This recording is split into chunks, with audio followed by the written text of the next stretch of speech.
2020年7月，香港影壇重量級人物謝賢走完自己嘅一生。根據媒體披露，佢嘅火葬告別儀式整體辦得十分低調肅穆，到場送別逝者嘅只有寥寥數位直系親屬，現場氣氛壓抑沉重。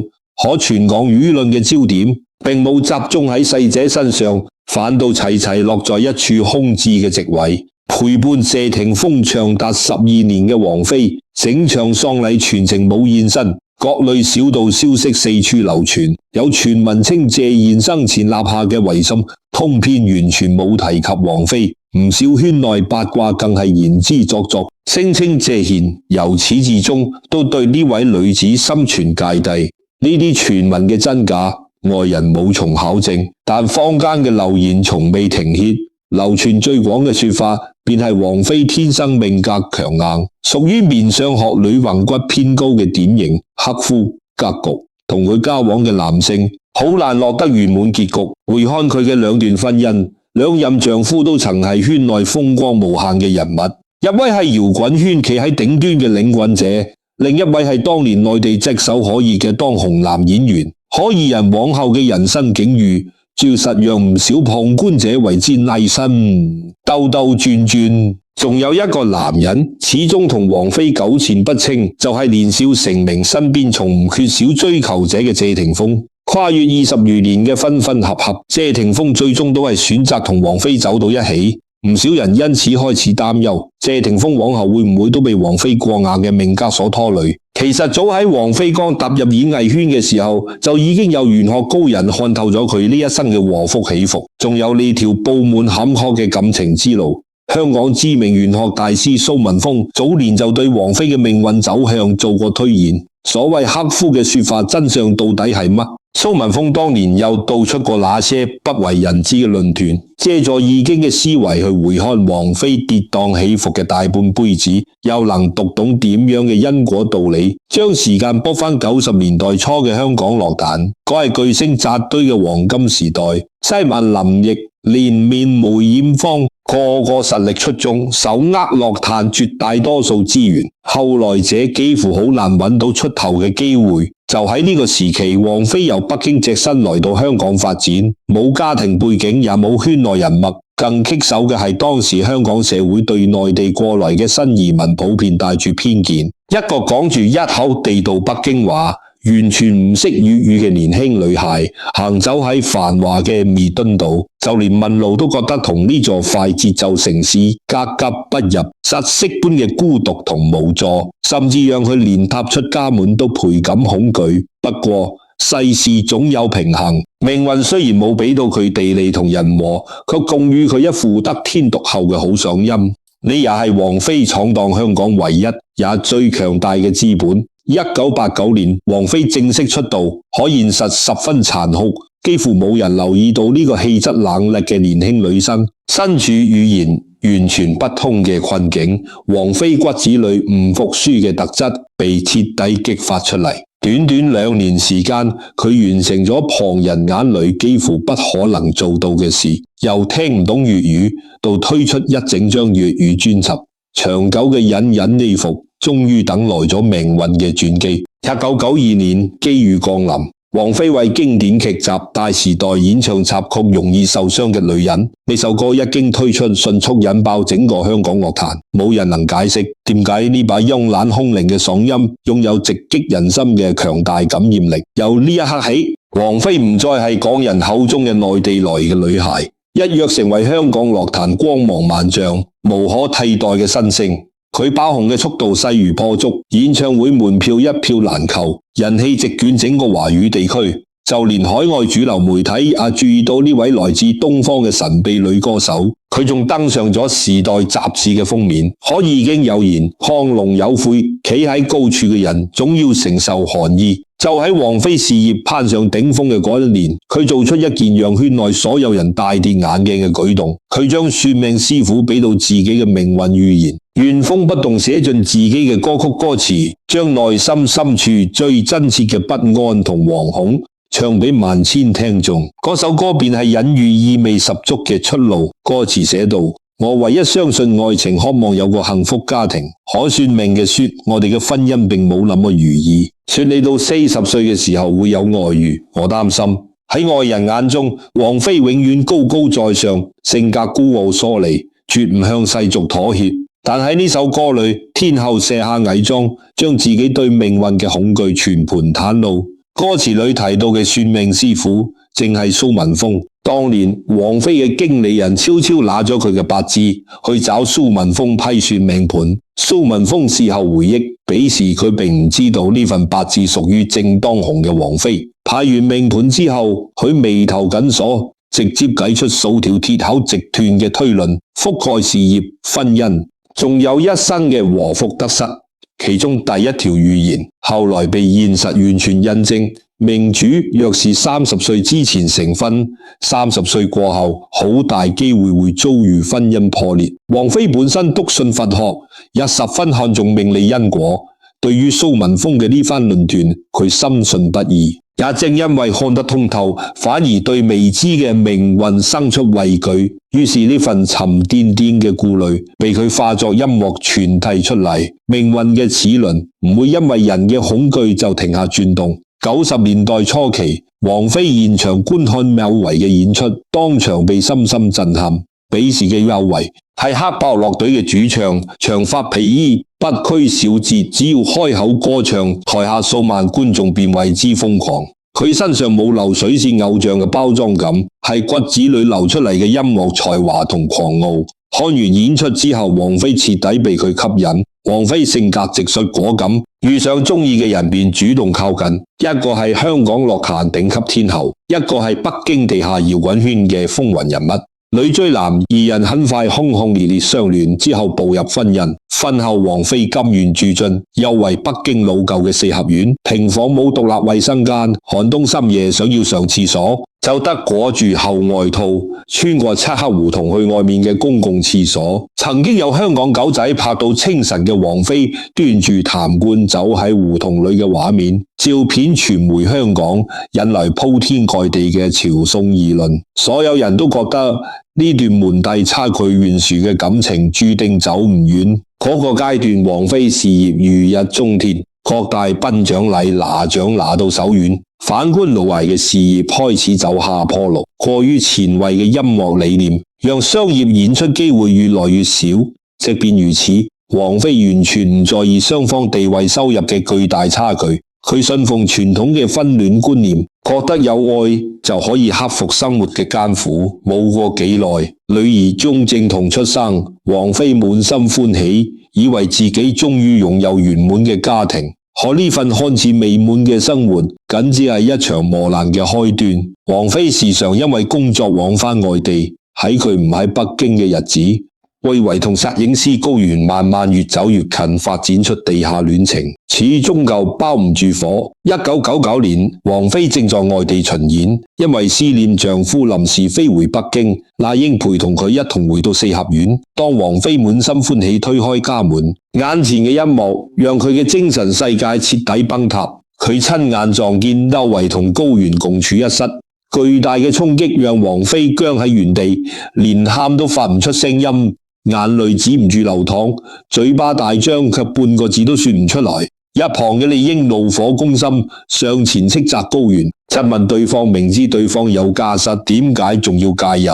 可高原態度囂張，完全冇要離開嘅意思。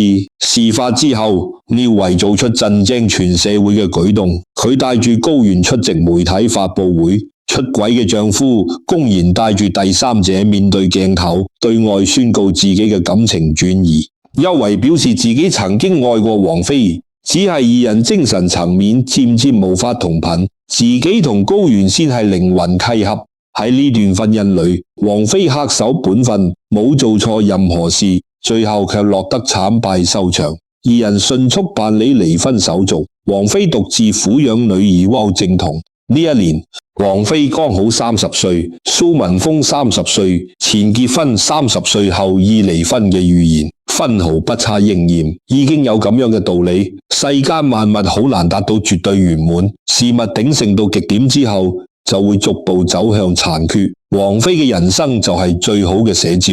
事業之上，佢企喺行業頂端，享受萬眾追捧，可落到私人感情生活，卻屢屢遭遇背叛，受盡情傷，經歷呢位嘅背叛。王菲本以為熬過命中嘅情劫，能夠掙脫命運嘅輪迴，佢萬萬冇想到下一段更加兇險嘅桃花劫正在向佢逼近。呢段感情會俾本就千瘡百孔嘅內心再添一道難以移合嘅傷疤。感情空窗嘅階段，李亞鵬出現喺王菲嘅生命裏。當年嘅李亞鵬憑借笑傲江湖令狐沖一角大火，口塞盡朗，係無數少女心中嘅理想對象。佢將目光鎖定王菲，開啟猛烈嘅追求。得知王菲演唱會票房稍有波動，李亞鵬悄悄自偷腰包購入大量門票，送俾身邊親友劇組人員，用真金白銀替王菲撐場面。為咗追求王菲，佢推掉大量片約，甘願做跟隨左右嘅伴侶，陪住王菲奔赴世界各地完成巡演，生活細節照顧得無微不至。唔少八卦媒體嘲諷李亞鵬，說佢攀附天后，靠女方獲取資源。面對呢啲難聽嘅評價，李亞鵬始終沉默，持續用溫柔攻勢打動對方。冰封已久嘅王菲被打動，佢以為歷經上一段感情嘅風雨，終於遇見一個穩重可靠嘅男人，於是二人攜手結婚。婚後李亞鵬宣布退出飛模，下海經商。可演戲出眾唔代表做生意同樣擅長，佢嘅創業之路處處碰壁，開設酒吧，很快經營不善倒退，投資影視項目，作品無人問津，虧損嚴重，布局文化產業依舊全盤失敗，損失最慘重嘅係雲南藝術小鎮地產項目，資金鏈斷裂，項目爛尾，投資人血本無歸，紛紛將佢告上法庭。有媒體統計，佢名下企業負債最高超過28億，昔日當紅男藝人落到負債纏身，甚至被列為失信人員，無法乘坐高鐵飛機。坊間王菲克夫嘅說法就係喺李亞鵬事業接連受挫嘅時候，大規模傳播開來，大眾看到曾經風光嘅男藝人同王菲在一起之後諸事不順，便將所有失敗嘅緣由全部歸罪到王菲嘅命格之上。禍不單行，2080年人嘅小女兒李嫣即將降生，產檢階段醫生就嚴肅告知胎兒患有嚴重唇腭裂，由醫學優生角度建議夫妻倆慎重考量是否繼續妊娠。面對呢個晴天霹靂，王菲同李亞鵬冇過多猶豫，無論孩子出生是否有缺陷，都要將孩子帶到世間。李嫣順利降生，診斷結果並唔樂觀，唇裂寬度達到1.2厘米，牙槽結構也受到損傷。期盼嘅醫學奇蹟並冇發生，看住襁褓裏嘅孩子，夫妻二人相擁落淚。自此之後，漫長煎熬嘅求醫之路開啟，佢哋千轉世界各地尋訪專科名醫。每一次手術全麻都像刀子割喺王菲心上，經過多年反覆手術修復，如今嘅李嫣已經長大成人，面部幾乎睇唔出手術痕跡。四處求醫嘅過程中，王菲、李亞鵬見到好多貧困家庭無力承擔唇腭裂孩子嘅修復手術，孩子只能帶住缺陷長大，承受旁人異樣眼光同內心自卑，目睹種種人間苦難。二人決定付諸行動，嫣然天使基金就此成立。時至今日，呢個公益機構已經幫助超過27000名貧困唇腭裂兒童完成修復手術，讓孩子重拾自信笑容。佛家所說煩惱即菩提，大悲心生，便係咁般境遇。嗰幾年，李亞鵬生意持續虧損，王菲成為家庭唯一嘅經濟來源，家庭開支、基金會運轉嘅重擔全部壓喺佢身上。佢四處登台籌款，卻從來冇對外訴苦抱怨。但一段感情如果缺少尊重理解，裂痕便會慢慢滋生。有一回，李亞鵬邀約王菲外出旅行散心，王菲毫無防備，欣然赴約。抵達目的地之後，才發現呢度根本唔係旅遊勝地，而係一場商業招商活動。台下坐滿尋求合作嘅投資方，李亞鵬滿面春風登台，向一眾老闆介紹自己嘅妻子王菲，希望佢上台獻唱助興。台下掌聲雷動，可王菲事前完全唔知情。佢愣喺原地，之後讓步走上台，卻冇接過麥克風開口歌唱。呢一刻，王菲徹底醒悟，喺李亞鵬心裏，佢唔再係需要呵護尊重嘅妻子，只係一張可以用嚟交換利益、撐住生意門面嘅名片。深深刺痛佢嘅唔止係台下陌生人嘅起哄，更係丈夫那副沾沾自喜嘅模樣。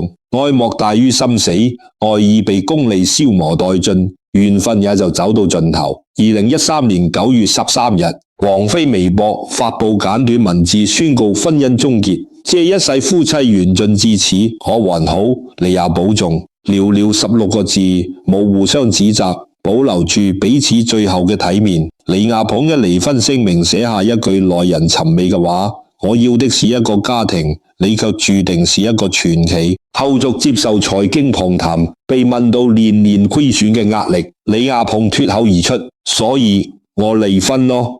呢句隨口而出嘅話，將佢把事業失敗歸咎於前妻嘅心態暴露無遺。佛家講人生八苦，愛別離苦折磨無數人，可比相愛分離更煎熬嘅，係同只想要利用自己嘅人朝夕相處。經歷呢啲，玄學大師蘇文峰嘅第二個預言再次應驗。早喺2085年王菲再婚之後，就宣布暫時退出演藝圈，華語樂壇耀眼嘅天后回歸家庭相夫教女。蘇文峰喺玄學節目裏篤定表態，王菲嘅隱退狀態會喺2010年結束，屆時必然復出。事情果然如佢所說，2010年隨即夜央視春晚，億萬觀眾守喺電視機前，王菲如同仙女登場，演唱李健創作嘅傳奇。呢首歌原本十分小眾，經過王菲演唱之後，一夜爆火，網絡熱度飆升。消失5年，只要佢開口歌唱，所有人都明白天后正式回歸。隱退期剛好喺2010年畫上句號，預言嘅準確度令人驚嘆。兩段傷痕累累嘅婚姻，讓王菲對愛情徹底失望。佢將重心轉向佛學禪修，希望喺佛法之中尋得內心安寧。可命運嘅紅線總會喺不經意間再次牽動。喺王菲心底始終留有謝霆鋒嘅位置。謝霆鋒年少時期就係王菲嘅忠實歌迷。早年採訪，記者問佢周慧敏同王菲會揀對當女友，年紀尚輕嘅謝霆鋒毫不猶豫選擇王菲，欣賞佢前衛嘅穿搭同率真嘅性格。後來經由梅艷芳牽線，年齡相差11歲嘅二人正式相識，佢哋相戀嘅消息傳出，整個華人社會一片嘩然。一邊係剛剛出道帶住叛逆氣質嘅年輕男藝人，一邊係地位頂尖嘅樂壇天后。面對呢段驚世異俗嘅姐弟戀，作為父親嘅謝賢態度保守，冇公開表示支持。香港媒體窮追不捨，源源不斷產出負面輿論，幾乎所有人都斷言呢段感情無法長久。可年少嘅謝霆鋒毫不在意外界評價。謝霆鋒後續爆料，當年家裏電視只要出現王菲嘅畫面，謝霆鋒就唔許別人調換頻道。相戀1年之後，梁朝偉拿下花樣年華獎項嘅慶功宴散場，會場外圍索滿各地記者，王菲走在前角，向後伸出手，緊緊牽住謝霆鋒，十指相扣，從容面對漫天閃光燈離場。一旁嘅謝霆鋒滿臉羞澀，全程低住頭。被記者追問心意，謝霆鋒剃去平日嘅玩世不恭，嚴肅回應自己唔係簡單喜歡，而係深愛。當晚牽手嘅名場面登上兩岸三地娛樂報刊頭條，成為娛樂圈一段傳奇。但愛情從來唔係兩個人關起門就能維繫，鋪天蓋地嘅輿論壓力，媒體無休止嘅跟拍，外界源源不斷嘅質疑，化作無形利刃消耗二人嘅感情。謝霆鋒尚且年輕，王菲也要承受巨大精神壓力，扛唔住重壓嘅兩個人，最終無奈選擇分開。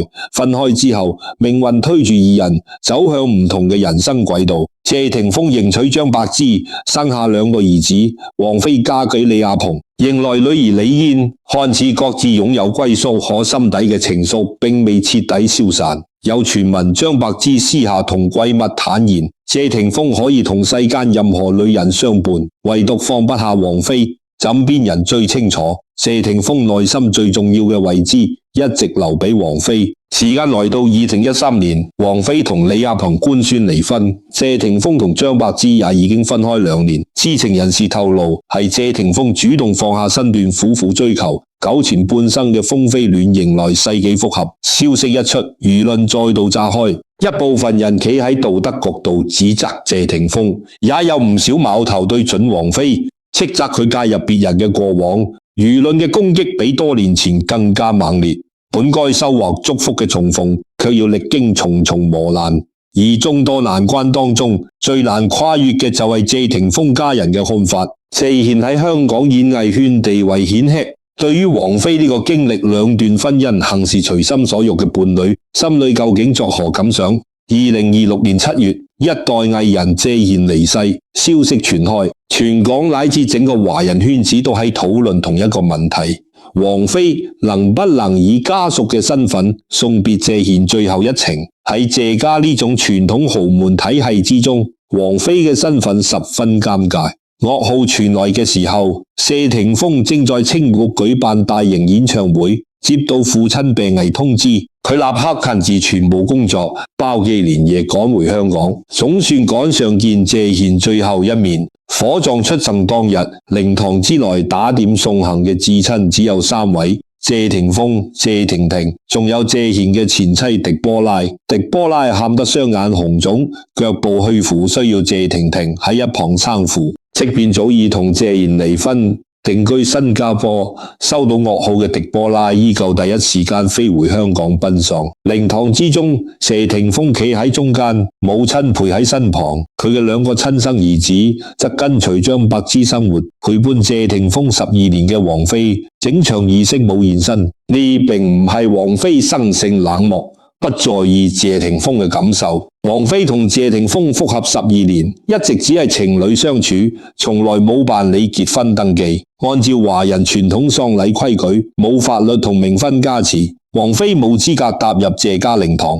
出於禮節考量，佢選擇回避，呢也係一種體諒同尊重。同樣為咗避嫌，張柏芝也冇去到火葬現場，但佢將全部社交賬號頭像換成純黑，冇發布任何文字，用咁樣嘅方式寄託哀悼。反觀王菲，網絡上冇任何動態，冇公開發表悼念言論。謝賢呢一生親眼看住兒子喺張柏芝同王菲2個性格截然不同嘅女性之間兜兜轉轉大半輩子，佢心裏自有一根秤。曾經在旁之中談及張柏芝獨自辛苦撫養2個孫輩，謝賢眼含淚光，坦言謝家虧欠他們母子。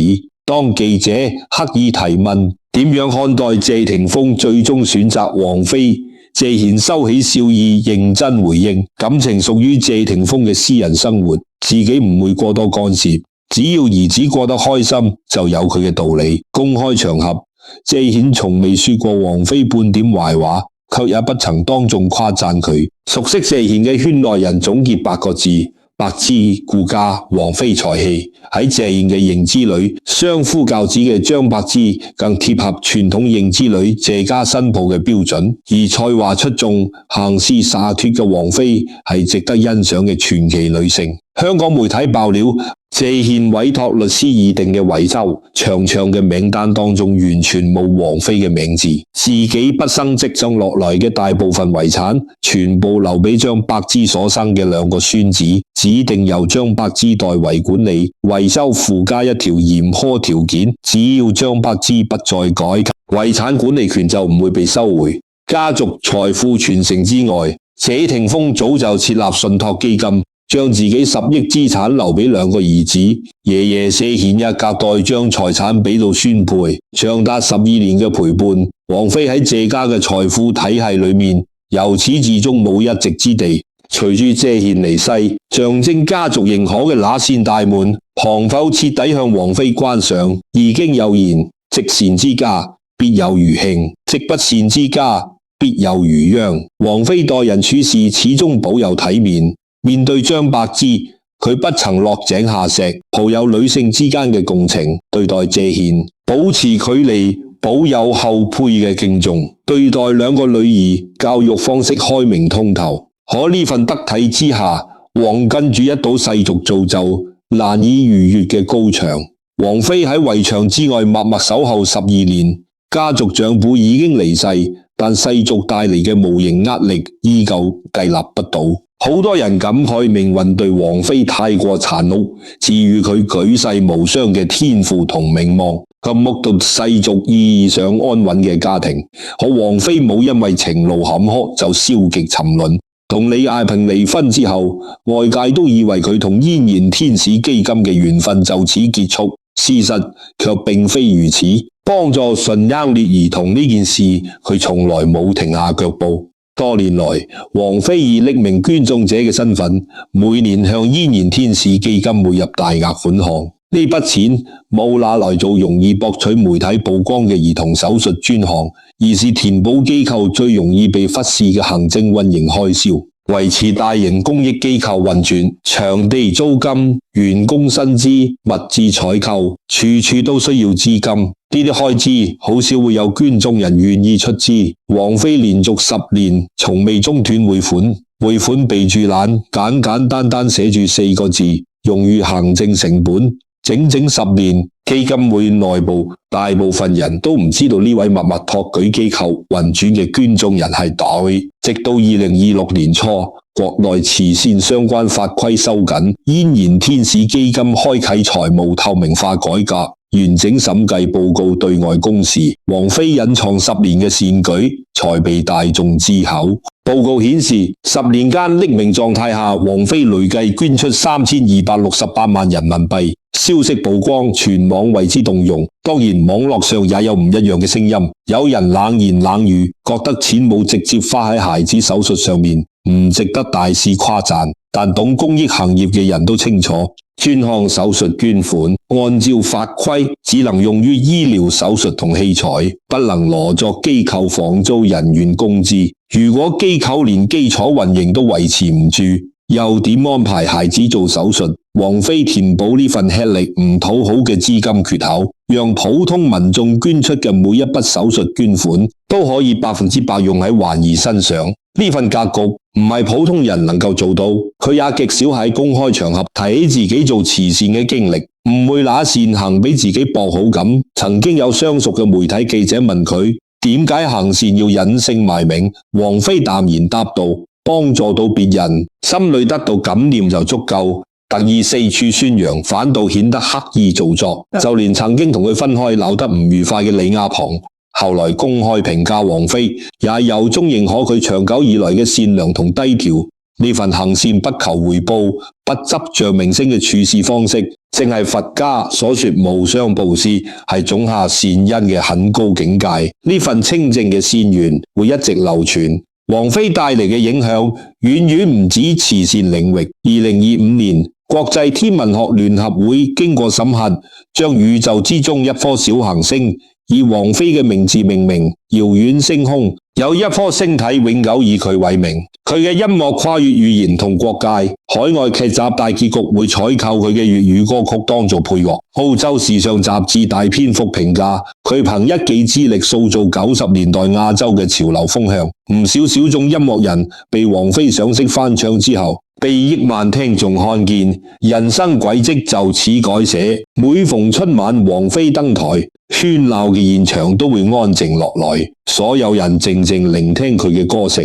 出道至今，佢6次以頂尖表演者身份登上春晚舞台，選曲、編曲、舞台設計全部由自己敲定，絕唔向大眾審美妥協。2026年春晚，佢堅持演唱相對冷門嘅《你我經歷的一刻》，歌曲原本播放數據慘淡，演唱結束當晚播放量直接突破1000萬，無數網友希望每年春晚都能看見佢嘅身影。王菲獨有嘅生命力也延續到2個女兒身上，大女兒已育正彤，繼承父母出眾嘅音樂天賦，嗓音空靈，舞台氣場又帶住要為年輕時嘅肆意灑脫。作為2位傳奇藝人嘅後代，佢冇依靠父母嘅人脈資源鋪路，選擇艱難順遂嘅獨立音樂道路，一點一滴打磨實力，10年尋名，憑自身能力站上屬於自己嘅舞台，收穫樂迷真心嘅認可。小女兒李嫣當年出生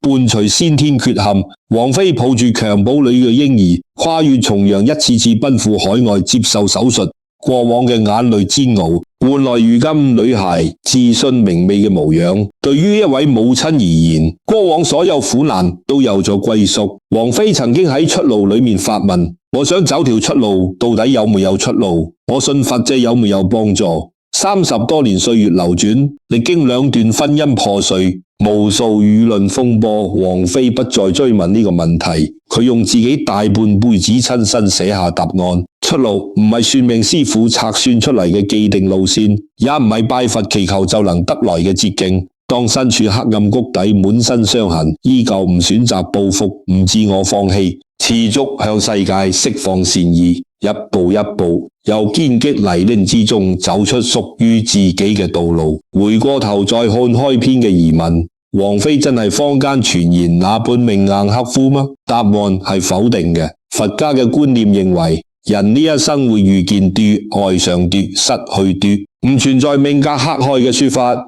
所有相遇別離都係業力牽引，償還過往嘅緣分債。貓維同王菲緣分淺薄，舊嘅債還清，緣分自然消散，強求也留唔住。李亞鵬同王菲同樣情緣有限，就算特意求取吉利八字，也擋唔住緣分走到終點。反觀謝霆鋒，二人緣分深重，當年嘅定情信物，謝霆鋒鎖喺保險櫃，多年未曾丟棄，兜兜轉轉10幾年再度重逢，呢便係業力牽引嘅結果。萬法皆空，因果不空。那克夫呢種帶住舊式性別偏見嘅標籤，去概括王菲坎坷嘅感情，係將深奧嘅因果道理簡單粗暴化。現實之中，好多人唔相信因果，因為肉眼所見，好人受難，作惡之人反倒風光。可因果報應並唔係現世立刻而應嘅簡單獎賞，我哋看見嘅只係漫長輪迴裏面嘅一小段片段，不能憑眼前片段斷定全部結局。因果審視嘅係過去、現在、未來3世輪迴之中人種下嘅善業惡業。王菲今生承受嘅情傷，或許係前世感情裏欠下嘅業債，今生來償還。而佢今世默默積累嘅大量善舉，會成為往後世嘅福報草比。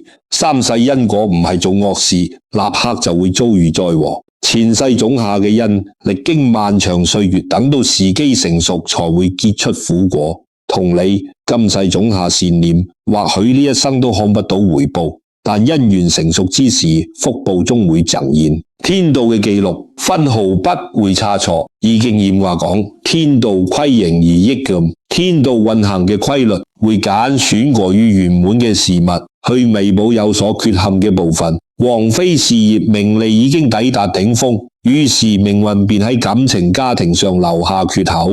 咁樣嘅安排聽來殘酷，本質只係維持宇宙能量平衡。一個人只有體會過擁有同失去，感受過大喜大悲，才能夠生出悲憫，懂得珍惜，完成靈魂層面嘅成長。一輩子順風順水未嘗苦楚嘅人，好難共情世間苦難。王菲感情裏屢屢受挫，那些撕心裂肺嘅失去，賦予佢歌聲直擊人心嘅力量。幾代聽眾都能喺佢嘅音樂之中看見自己藏喺心底嘅傷痛。命運俾佢撕開一道缺口，也頒造出佢靈魂嘅深度。呢份深度係滿身傷痕換來嘅。當人喺某一方面收穫圓滿，就容易喺另一個方面留有缺陷。呢份空缺唔係吞噬人嘅黑洞，而是留俾當事人靠自身行動去填滿嘅空間。王菲冇怨天尤人，冇對住媒體哭訴委屈，而是用低調無私嘅方式釋放善意。10年匿名大額捐款，幫助27000多名孩子重獲笑容。站上春晚舞台，用歌聲撫慰無數普通人，用善舉填補命運留下嘅縫隙。欲知前世因，今生受這事；欲知來世果，今生作這事。王菲今生感情經歷嘅種種委屈傷害，旁人全都看在眼裏。可佢私下不事張揚嘅善行，卻好少被世俗看見。但呢啲善念，天道全部記錄在冊。感情嘅磨難係佢需要化解嘅過往業力，而音樂溫暖世人，行善救助孩童，係實實在在積累嘅功德。天道嘅賬本唔會互相抵消，公如過分開清算。王菲今生嘅遭遇會慢慢得到屬於佢嘅公道。回想自身，每個人都有自己嘅緣分劫難，好多人都經歷過刻骨銘心及無疾而終嘅感情，深夜反覆回想過往，糾結當初某一句話、某一個決定，甚至將分開嘅責任全部攬到自己身上，長久活喺悔恨當中。緣分呢件事從來唔係單憑一個人嘅努力就可以左右，相愛相遇係兩個背負各自業力嘅靈魂因緣聚合，等到業力耗盡，因緣清算完畢，就注定要分開，奔赴各自嘅輪迴。分開唔代表個人失敗，只係一段舊嘅緣分嘅結。要學會放下執念，放過自己。生活裏也會遇到咁樣一類人，外表冷淡疏離，唔好相處。